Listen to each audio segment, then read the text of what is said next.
Welcome to another episode of Take a Look with Ryan and Daryl. I'm your host, Ryan Snyder, with my co-host, Daryl Graffune. Today, this is a special episode. This is a market update episode that is brought to you by Kim Mckinney with County Living. Now, that's Kim Mckinney with a K, not Tim McKinney.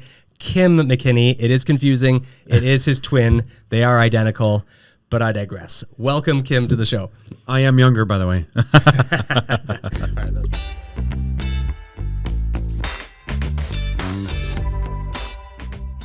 Well, take us away. What's happening in the Bay of Quinte? What's happening in the market?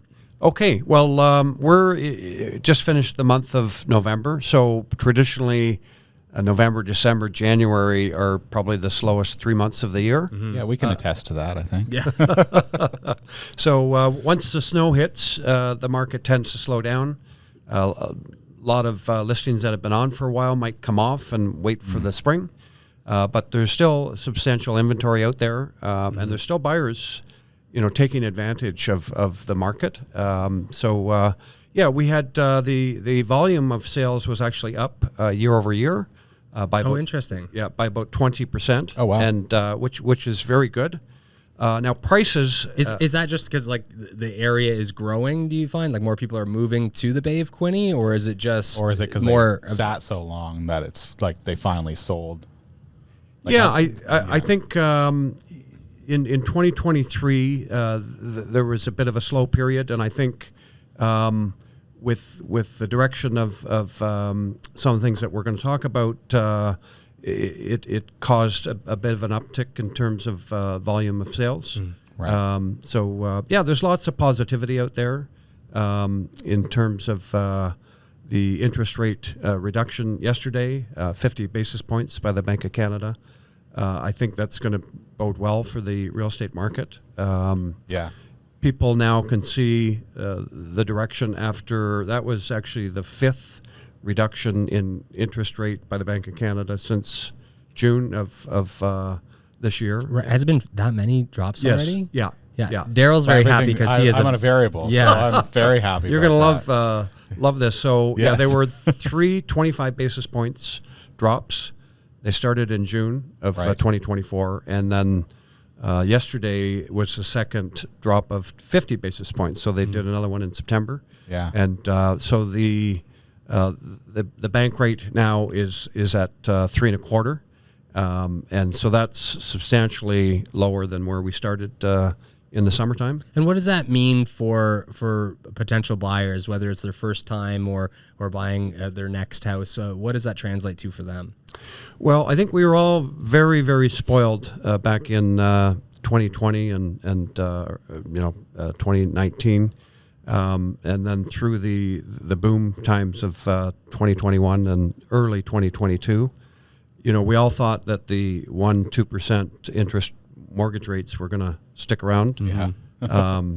Little did we know. Little did we know. So, I'm a bit older than you two, and I remember renewing a mortgage at 10%. Wow. Back in the day, and I thought I was a hero, and I was bragging to all my friends that I just nailed that interest rate at 10%. Yeah, that's right. And, my dad used to always tell me those horror stories. It was I complained about how big my mortgage is. He's like, well, Ryan, I had an 18.5% interest rate. What are you complaining about? Exactly. That was 1983. I remember those years well, too, and I was in university, but I remember my father living through that. And, when you talk about 18, they got as high as 21%. Wow. That's crazy. Obviously different days today, but so we did all get spoiled at sort of the 2% range. A lot of people locked in 2021, 2022 at that low rate. And, reality came to bear, and this is all driven by inflation. So coming out of the pandemic, inflation jumped up to 8+%, and so the interest rates followed. And there's two different scenarios, whether you're on a variable rate like Daryl, or about 75% of the market have a fixed term, and they're typically 3 to 5 years. And so if you think of 3 to 5 years after 2001, Yeah. We're rolling over, they call it the mortgage cliff. And so that's coming over the next couple of years. And lots of people's mortgages are coming up for renewal. And it's great news that the Bank of Canada, they really separated themselves from the U.S. by going early and reducing, which was great to see because historically we've always followed the U.S. And I think you got to give credit to the governor, Tiff Macklin, that he's looking at Canada. We know south of the border affects us. When they sneeze, we cough, or however that goes. But I think he was smart. He recognized that there was lots of weaknesses in the economy, and that he had to get out ahead, or it could cause a lot more trouble. So, well, I can think of all those homes renewing at what was it at? Like, what was the highest point of that interest rate? Recently? Yeah, but like before the drop started. Oh, yes. Yeah. Well, we were up 6-7%. Yeah. So if you had a mortgage at 1.5 and all of a sudden it was renewing at 6%, right. Exactly. Like your payments are like, I think we already saw people not being able to afford the increases. So they were selling. That's right. At a loss. Yeah. And so now if you had, that cliff, I can see it'd just be chaotic. Yeah. And I think that's important, in sort of like, I'm not necessarily, an expert at forecasting where the market's going, but well, as I say, if anybody tells you where the market's going, they're either trying to sell you something or lying to you. Exactly.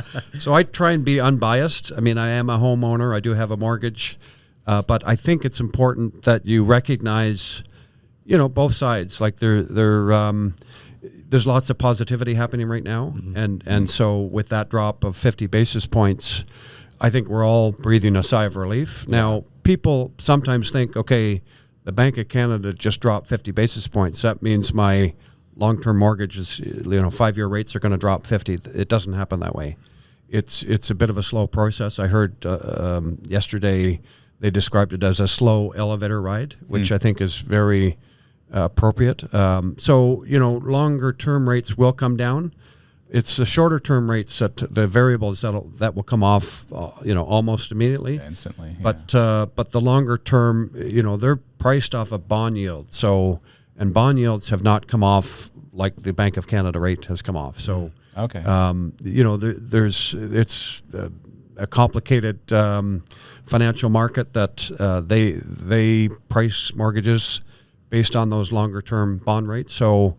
It's not automatic, but I think it's important to understand, all the signs, and so there's lots of positivity with this now, knowing the direction of where the Bank of Canada's heading. But there's also lots of complications, perhaps south of the border. Right. We don't know what's going to happen with tariffs, and there's lots of signs on where that's all going. But that's why I'm not going to predict exactly where it's going, because there's too many uncertainties there.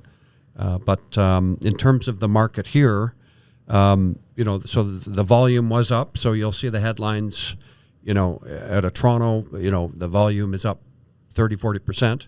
But when you sort of dig through, you'll see that prices have not been going up. Yeah. I think in the county, was it October or November, that it was $100,000 on average less than the year previous? Exactly. Yeah, you're right. That's you're right on. Substantial amount of decrease in value. Well, it's interesting you highlight that, because often you just see the headline, and so you see, our region, Quinte, people don't realize, well, it's really local. So even though it might look like we've got a very stable market overall, Quinte, well, it varies dramatically from Belleville to Prince Edward County. Yeah, so Prince Edward County, we saw a lot of tourists, second home buyers come in, and lots of Airbnbs, and so that's changed quite a bit. And there's more inventory in the county. Yeah. And Ryan, I know I know you own in the county, so I got to be careful what I say here. But there is more inventory. That's the reality. Right. They're not moving here in herds like they were in 2021, 22. Long term, it's a phenomenal. We're really spoiled by the wineries and breweries and and the tourist attractions. It's getting better all the time, but in terms of volume, it has slowed down in the county, no question. And you hit the head on the nose, the nose on the head. The prices have actually dropped, as you say, and that's in the detail. And so you can't paint a brush for the whole market. Certain areas, and as you get away from sort of the bigger markets, they are slower, and they might just see a few sales in some of the smaller villages. During the heyday, we saw an uptick all over. Mm-hmm. So that's well, the county's an interesting place in itself, right? Because not only is it a completely different jurisdiction as far as the demographic of people moving there compared to Belleville and the surrounding area, but you have an infrastructure that's already maxed out. So they just recently put a development freeze on in the county. I forget until when, but basically no new developments are happening there until the infrastructure catches up. Right. Yeah. And they, if you look at what's going on in Wellington and the number of homes that are planned to be built and the infrastructure required, which is, upwards of 20 million, these are long-term significant costs for the county and the developers. And so, they don't happen overnight. You got to start somewhere. But you're right. The county has slowed things down and trying to get a grip on what they need. And, there's millions that are required to invest. And over the long term, that will be good that they've slowed it down. But, I think it's going to take a little longer than what some of the GTA developers thought in terms of absorption here. It's a great place. They're going to continue coming, but I don't think it's going to be at quite the rate that they were hoping. Right. Well, and at hazard of making a pseudo prediction here, as I just said, should never make a prediction in the market. When we have lower interest rate, the average housing cost is coming down substantially. Development freeze in the neighboring jurisdiction of the Bay of Quinte.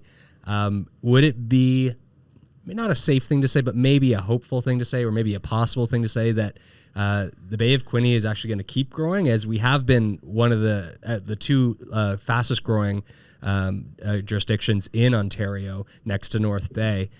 Is that fair to say? Yes, for sure. And recently I was at a business meeting and learned that a local company here was almost doubling the size of their manufacturing. And like I said, why haven't we heard about that? Like I read the paper every day. I was not aware of that. And they said, you know what? They're actually in the U.S. They're going to be closing down some manufacturing there. And they said they don't want that publicized. And so they're very careful under the radar, and I can't say who it is, but there's I recently toured the industrial lands, the new Amazon facility. Oh yeah, that's huge, and that's 1 million square feet. Wow. And only. What would a Matterport tour cost for that 1 million square feet? Yeah, based on square footage. That'd be a great contract. And I was with Belleville planning staff, who were phenomenal, and they're running out of industrial land, and so they've got lots of companies that want to come here, but we don't have the land to service it. Well, if we've got more companies coming, guess what that means for our business. It's more people moving here, which is phenomenal. We're very fortunate to have what we have in this area, and it's going to continue. And it's just a matter of like the county putting a freeze on. They got to make sure they have the infrastructure in place and to service all this land. But I think the future looks great. It's I think it's going to continue. The fact that we had that interest rate reduction yesterday, I think, is really going to help homeowners and buyers and first-time buyers. They really want to see where rates are going, and the uncertainty after sort of the downturn in 2022 going into 2023. A lot of people didn't know where rates were going because they've been going up constantly, and they were worried. When are they going to stop? Well, now it's clear, and the Bank of Canada has been very clear that they're on their way down, and barring another pandemic. They're going to continue, and so they're now predicting another full point next year. Wow. But they're saying in baby steps. So Right. It'll probably be a quarter each time they have an opportunity, and so that's great news. But for anyone that thinks their value of their home is going to jump overnight, right, that's not going to happen. So I think you have to take it in kind and just look at all the parameters, and it's heading in the right direction, but there's still a lot of inventory out there that needs to get absorbed, and we need more people coming down, including the county. There's a lot to offer there, and I'm pretty excited about the future. So we should be realistic with our expectations on pricing.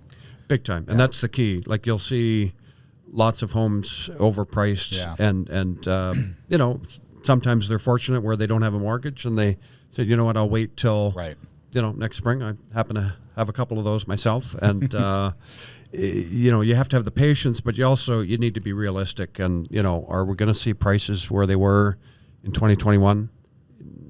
Not soon. So right. So you have to be realistic, yes. And when it comes to pricing things, as an agent yourself, I guess it's for so long, since like 2020, basically, it's been kind of spaghetti pricing, right? Throw it on the wall, see what sticks. I feel like we're kind of in that, but coming back down that now, because you see some things get listed and it's like, oh, that number may have made sense back in 2021, 2022. But now it's just like, it's going to sit. What kind of strategy are you utilizing to kind of determine where that sweet spot is? Yeah, great question. Yeah. So, when you say throw spaghetti at the wall and see if it sticks. So during the heyday, it was, easier, where you just say, you know what, I'm just going to underprice it, and the market's going to tell me. So, from a realtor's perspective, you didn't have to be a rocket scientist to figure out, let's just underprice this by 50 or maybe 100. And lo and behold, you'd get 20 offers and top one. But it's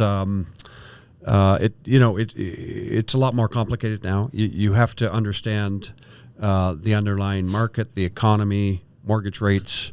When you hear average rates going up 20%, well, you got to dig a little deeper and see what that actually means. There's a home price index that is like a Stats Canada number, where they dig through all the noise and give you a more accurate estimate on where the market has come in terms of prices. It's not just an average. So averages can get swayed pretty easily. You get a $2 million sale in an area, and all of a sudden that average price gets skewed. So but it's not necessarily a comparable comparison. Yeah. So now, the good news is we've got the information at our fingertips. Like, I can do an appraisal. It's not a formal appraisal, but an estimate, in 15 minutes with some very accurate information, and using this home price index and get a real accurate number, pretty quickly. But I've been 40 years at it. So, it might look easy, but so when you're pricing today, you're trying to be realistic on the value, and, you might go 5 or 10% above where you think it might come out at, but you're not underpricing it and just waiting for the offers to come rolling in, because those days, unfortunately, are gone. We still see multiple offers in some situations where might be highly desirable, might be a waterfront, might be, someone, just wants to move it quickly and just says, you know what, let's put this price and let's get going. And I've seen some of those lower, some of the lower priced ones where there's maybe an opportunity to build equity with a renovation or something. Those ones seem to have had a couple, or I've seen a couple with multiple offers. Yes. And you're right, on the lower price. So in Belleville, I sold one recently. It was under 400,000, and that's still a lot of activity. The nice thing is, in the heyday when we saw people coming in and just wanting to flip, these are more, the person that bought that was a younger gentleman that is going to do the work himself, and it's not a flip as far as I know. I was on the listing side, but we're seeing less of the investor flip scenario, right, and more of the owner occupied that want to add value, exactly as Daryl said. Yeah, Right. That's good. yeah, yeah. So I think it's a healthier market generally. Sure.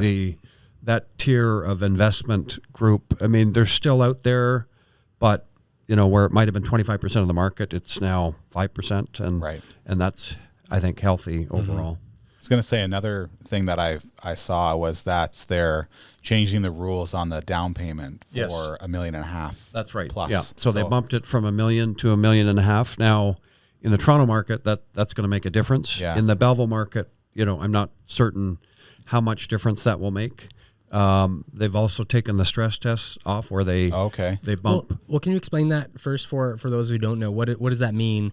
What rules did they actually change there, and how is that affecting those listings? Right. So as Daryl mentioned, so if you're putting less than 20% down, so it's a CMHC insured mortgage, the cap on the amount of money you could get as a mortgage was $1 million. They've now bumped that to $1.5 million. So this is making it more accessible for yes. that kind of housing. Yes. But because our average sales price isn't as high as in Toronto, it's more effective in the urban markets. So that was my point, that although it sounds great and on paper, when it comes down to practicality here, when the average price is more like $650 in the Belleville area, it's not going to affect us like it is in Toronto when your average is over $1 million. So, and possibly most people here buying $1.5 million property probably don't want to have CMHC. That's right. On their mortgage anyway. Yeah, so. Exactly. And if you're in that snack bracket, you're probably have a little more equity. You're right. And you're not high ratio. So as Daryl mentions, So that and then so the stress test is when you go for a mortgage, and to make sure you can survive the ups and downs, they take the mortgage rate and they add 2% to it to make sure you can sustain that longer term. And so that stress test has been taken off. So it's just fully yes. So now they're qualifying you based on the actual mortgage rates. Right. Yes, on the rate. Yeah, I would see that making a huge difference. Yeah. Well, that would have been nice if they did that previous to all this as well. But. Exactly. And then the third thing they've done is for first-time home buyers, instead of a 25-year amortization, you can now go to 30 years. Now, right. Yeah. That's great news in terms of affordability, because you can now amortize it, an extra 5 years. But you're going to be paying a lot more for your house overall. Yeah. Exactly. Mine's a 30-year. So if you dig in and if you talk to your accountant, they might say, you know what, you're just adding to your interest bill at the end of the day. But if that's what you got to do to get in, if the cash flow fits, right? Yeah. That's kind of what I think, because mine's a 30-year. So I don't know when they implemented that. I've had my house for a few years now, and I have a 30-year. I think it's for first time buyers. But I guess I didn't do CMHC, so maybe that's why. Right. But I kind of just. I looked at it from this gets me into the market. Right.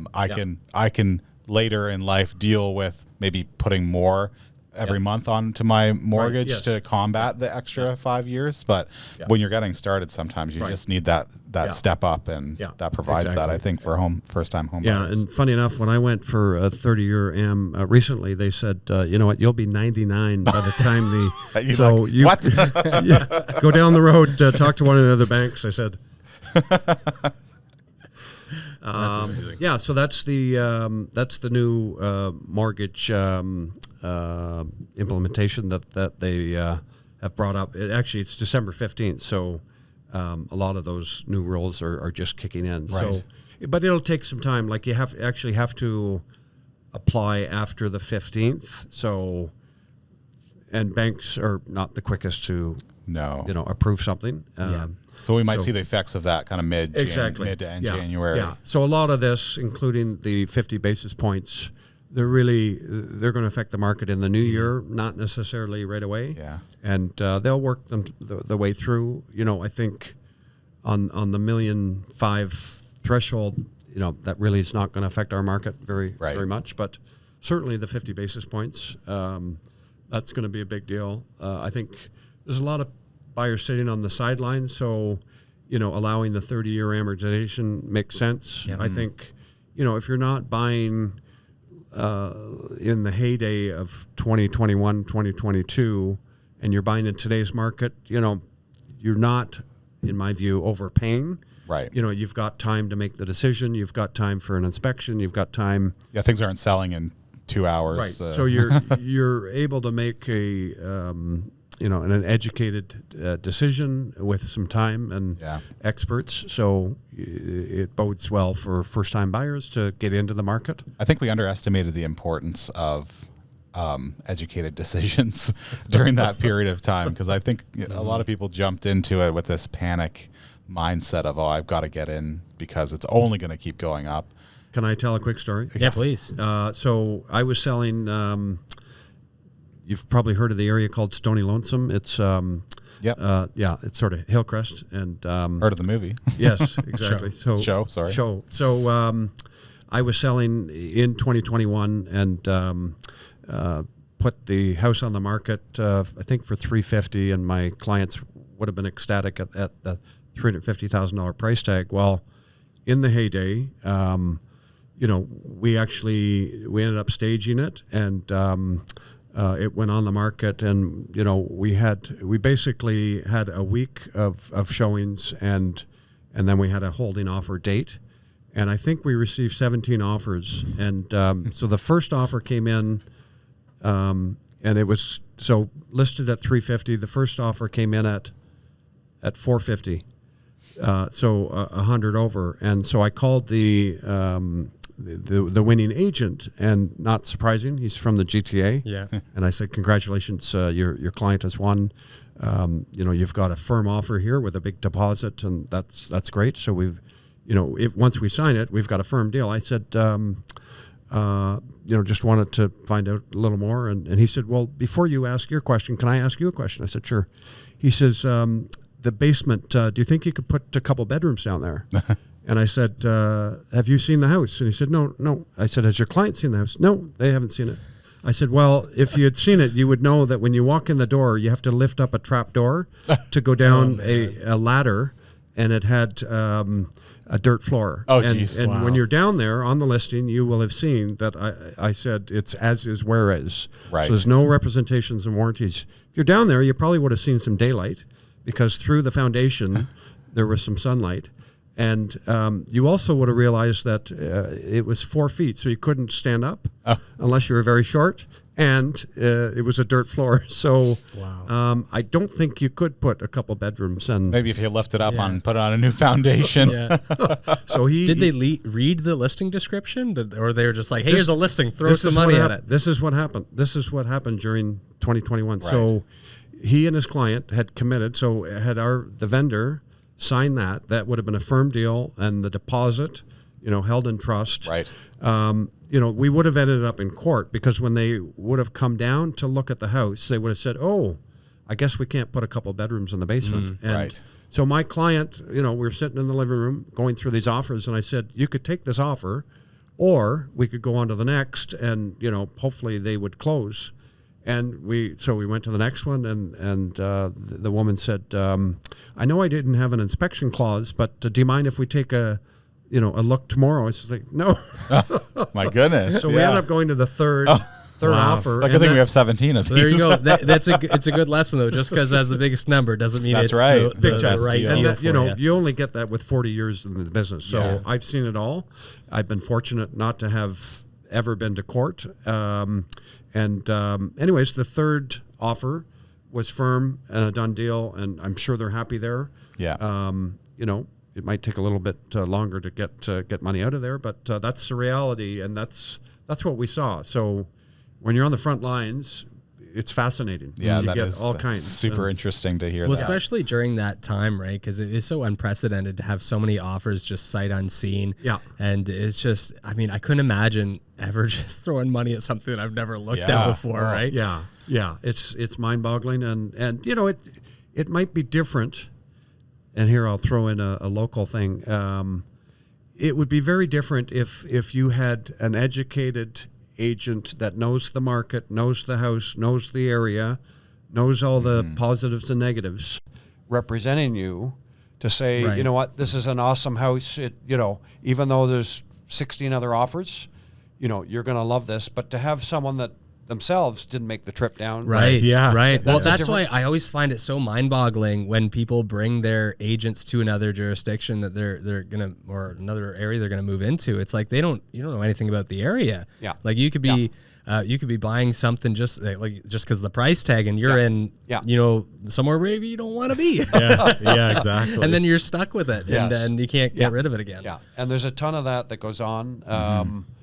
You know, it's a bit of a double-edged sword. So, you know, I did work in the Oakville market for some time, and so I'm very comfortable in that market. So in certain markets, like if I went back there tomorrow, Right. Yeah. you know, like I'm very comfortable. But to go to a strange market where you know nothing and you don't have the contacts, Right. Yeah. you know, like someone the other day said, do you have a fireplace guy? I said, yeah, here's Yeah. his name. Yeah. So those little small details. Well, and mean- it's invaluable to have not just the connections, but have the reputation locally as well. Not just for you as an agent, but Right. as a client. So when we got our place, it was just in that dip in 2022, in the fall of 2022, and Yes. and Yeah. I feel like we stole that house, Wow. which we, You did. we Yeah. basically did. But the reason we got it is because our agent, shout out Holly Joy Found, she's amazing. She is loved by all, and Oh, you know the awesome. selling Yeah. agent Yeah. reached out to her because she knew that we had been interested, awesome. and she had a great working relationship with Holly, and we were able to get our Amazing, offer in yeah. before anybody even amazing. could get theirs in. Yeah, So and yeah. it worked out really well for us. So Wow. having those local connections, reputation Yeah. is invaluable. So hire a local realtor if we learn anything from this. Well, when local realtors work with a local realtor. and it's preferably Kim with a K. There you go. Well, that might be a great place to end it then, Kim, unless there's anything we want to go over. I think that's great for this segment. yeah. That was Yeah. great. Yeah. Perfect. Excellent. Thanks, Kim. Okay. Thanks for coming on. Thanks, This Kim. was Thank awesome. Thank you. Yeah. That was great. Great. Yeah, that was wonderful.